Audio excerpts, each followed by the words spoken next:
All right, AMP1 students, now that we have went over the anatomy of the integumentary system, or the integument, we're going to focus in on the epidermis, or the epidermal layer of the skin, and we need to learn a little bit more about its anatomy and how it functions, like what its main functions are.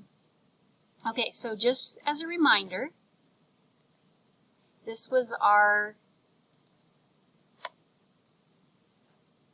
slide that we looked at in lab, and this was the epidermis. And remember, it was stratified squamous epithelium. So that means there's many layers of cells that are forming this epidermis here. So when they start down here, and they go all the way to the surface there. So what we're going to do is look at a picture of a drawing of the cells that are in this epidermis, so that way we can see them a lot better, because it's a little difficult to actually see them in these slides that we have. So we're going to draw, our textbook has drawn a picture. I won't be drawing it because my drawings are terrible, but the textbook has these wonderful pictures that depict it, and so then that way you can really see the cells and learn their names and what they're doing, where they're located, why they're there. So okay, so let me go to our learning objectives. So we're on number 2 here. Name the 5 layers of the epidermis. And stratified squamous epithelium is what the epidermis is made of. So we know there's many layers of cells. And we want you to know them in order from the deepest layer, so the one that's farther away from the surface, to the superficial layer, which is the layer that's right next to the surface.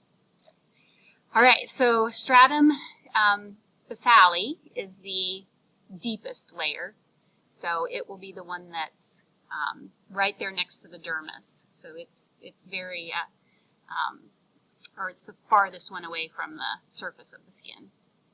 And then you have stratum spinosum, and stratum, this kind of word means layers, just like stratified, the strat part.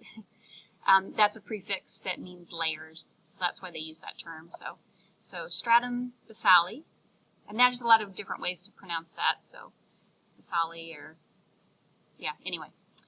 Stratum spinosum is next, so that'll be just a little bit closer to the skin surface than the stratum basal. And then stratum granulosum, and then stratum lucidum, and then stratum corneum is going to be the most superficial one, and it'll be right next to the surface of the skin. So let's look at those layers when we look at our picture here. There we go. Yeah, they have it labeled. So they also have a microscopic view of the skin, so the epidermis and the dermis. It looked really quite different from the one that we looked at in lab, so that's why I pulled up the one that we looked at in lab. So that kind of doesn't look exactly the same. So it is the same, but it's just kind of a different section, and so it can look, vastly different if you're not real familiar with the histology or the tissue, the way tissues look. So, all right, so let me pull up here. We'll actually I don't think we have to zoom in, but I wonder if I can move it. Yeah. So we're going to look, this is that diagram I was talking about where they're just mainly showing the epidermis. So here's the surface of the skin, and then this is all epidermis with all those layers of cells, and then this is going to be the very bottom layer of the epidermis. So don't see much of the dermis, but it's down here. It's kind of that peachy color down here. All right, so let's go through those layers again to make sure we're familiar with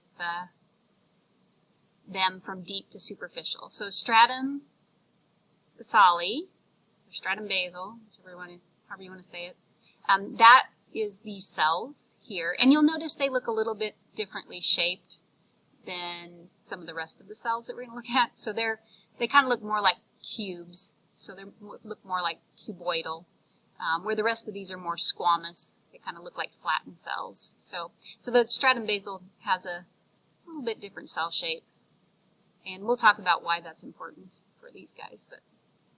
So that's the deepest layer, and then the next layer is called the stratum spinosum. So any of these cells are called stratum spinosum. And then the next layer is stratum granulosum. So that's this layer of cells. And then this little kind of, and that's kind of why they call them stratum lucidum. It kind of looks a little bit more lucid, like a little lighter in color, more transparent. So that's the stratum lucidum.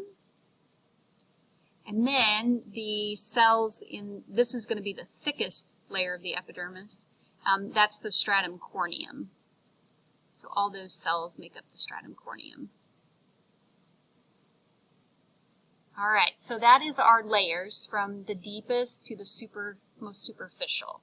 So we need to be familiar with the layers of the skin. So we will have probably a question. Usually there'll be a question that you'll see, and it'll have you like put these in the order from deepest to superficial, or it'll be multiple choice where you have to pick which of the choices has them in the correct order from deep to superficial. So remember the layers of the epidermis and their names. All right, so I'm going to go back to our learning objectives because we're moving on from objective 2, and we're going to talk about, we're not going to talk about the details about every one of those epidermal layers. So we're not going to talk about the details of every one of these, but we are going to talk about the details of the stratum basale and the stratum corneum. So that's what 3 is talking about, wanting you to describe the composition, so like what cells are in there, you know, what other tissues, if there's anything, or structures, and then the function as well. So there's different functions depending on where in the epidermis those cells are. So we're going to talk about the stratum basale, the deepest layer, and the stratum corneum, which is the most superficial layer. And we'll probably, as we're talking about those, we'll also talk about keratinocytes and melanocytes as we're talking about those, because they're associated or involved or located in those areas. So, okay. So now we'll go back to our picture. So let's talk about the stratum basale, or basal layer. So that's what we'll talk about first. So again, notice that they're more cube-shaped cells, so they kind of don't take on that squamous look. And notice it's just one layer of them. So we don't have, like in this stratum granulosum, we have like 1, 2, 3, like 4 layers. They're kind of depicting that. In the stratum lucidum, there's like 2 layers. So the stratum basal, there's just this one layer of cells. And I'm going to go to our, yeah, here we go. Because this has a lot of information, then I can go back to the picture as we talk about this. So that deepest epidermal layer, the stratum basale, those are the cells that are at the very base of the epidermis. And so they're like the closest to the dermis. And what they're made up of, there's a general name for the cells in that area. And it's actually in all areas. So these cells that are in the stratum basal, they're called keratinocytes. So that's that word there, keratinocytes. Given the name because they produce keratin, which is a protein. So they undergo that. Their little DNA has the genes for this protein called keratin. So they undergo transcription and translation to make a bunch of keratin. And then cytes just refers to cells. So they're just kind of given the name for what they produce. So they're keratinocytes. And so these guys are keratinocytes, as well as all of these cells that are making up the rest of the epidermal layers. So we call them keratinocytes. Now, how this works in the skin is, in our little picture here, the main function of the stratum basal cells, or the keratinocytes that are here, is to undergo mitosis. So this little guy here will undergo mitosis. So remember, it'll divide the DNA that they have into 2, and the product that we get is 2, they call them daughter cells, but 2 cells that have the same exact DNA or genetics. So they're genetically identical. So it'll undergo mitosis and produce 2 daughter cells. One of the daughter cells stays in the stratum basal layer, and the other daughter cell, so we'll say this is the other daughter cell, it will move into the stratum spinosum layer. So we'll say that's the little daughter cell. And so this little stratum, this little keratinocyte that was just formed by mitosis from the stratum basal cell, what it's going to do is undergo transformations. But while it's undergoing that transformations, it's getting pushed towards the surface.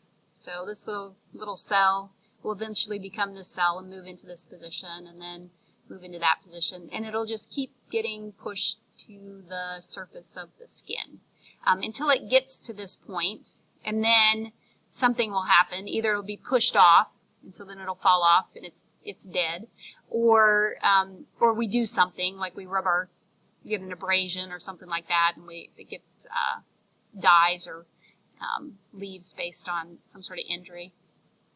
But either way, it's going to be sloughed off at some point. So the function of our stratum basale cells, which are the keratinocytes in this layer, is to undergo mitosis and replace these cells that keep getting sloughed off. So these guys that are cells at the surface, they don't last very long at the free surface. They'll be sloughed off or knocked off or damaged or something.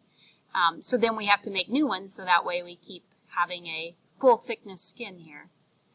So that's kind of the life of a keratinocyte, but it's the role of the stratum basale cells to undergo mitosis and make more keratinocytes.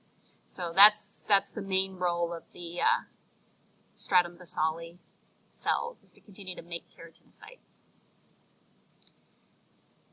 by undergoing mitosis. All right, so I'm going to slide up here. So we talked about our keratinocytes. And we talked about how they divide to generate new keratinocytes that replace the dead ones that are shed from the surface. And we already talked about how they're called keratinocytes because they have this keratin protein that they make, and most of their content is keratin. And realize too that the protein keratin, that's what gives our skin its strength, and it makes it water resistant too. So we don't kind of swell up like a sponge when we jump in the shower or go swimming. It's because that keratin in all our cells of our skin is water resistant. It kind of repels water, doesn't soak it up to a point. So that is our keratinocytes that are in our stratum basal layer. So they're constantly undergoing mitosis and forming new keratinocytes to replace the dead ones that fell off of the surface for various reasons. All right, so now we'll move into the next cell, and I might try to increase this one a little bit so you can see it. Okay, so along that stratum basal layer, there's other cells that are with it. So most of these are like those little cube-shaped, they're a little bit column-shaped here, stratum basal cells, so keratinocytes.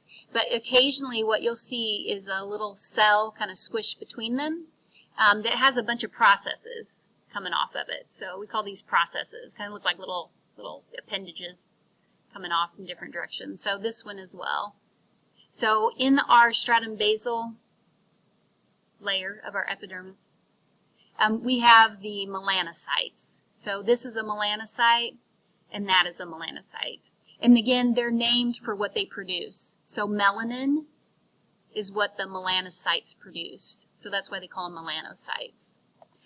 So that's where they're located. And so since they're located in that layer, we talk about them and their function. So they have a little different function than the keratinocytes that are just replacing the keratinocytes that sloughed off and were lost from the surface. So, okay, so let's go down to our melanocytes, and they produce melanin. So that's a pigment, and the reason that the melanocytes will produce that melanin is if they're exposed to ultraviolet radiation, ultraviolet light, I should say, and so that generally means sunlight. So that's the response of our melanocytes to sunlight, is to produce more melanin, which is a pigment. And that pigment can be different colors. So there's like various colors of that pigment. It can be a very dark brown, could be even a black color, could be a tan color, more of a yellow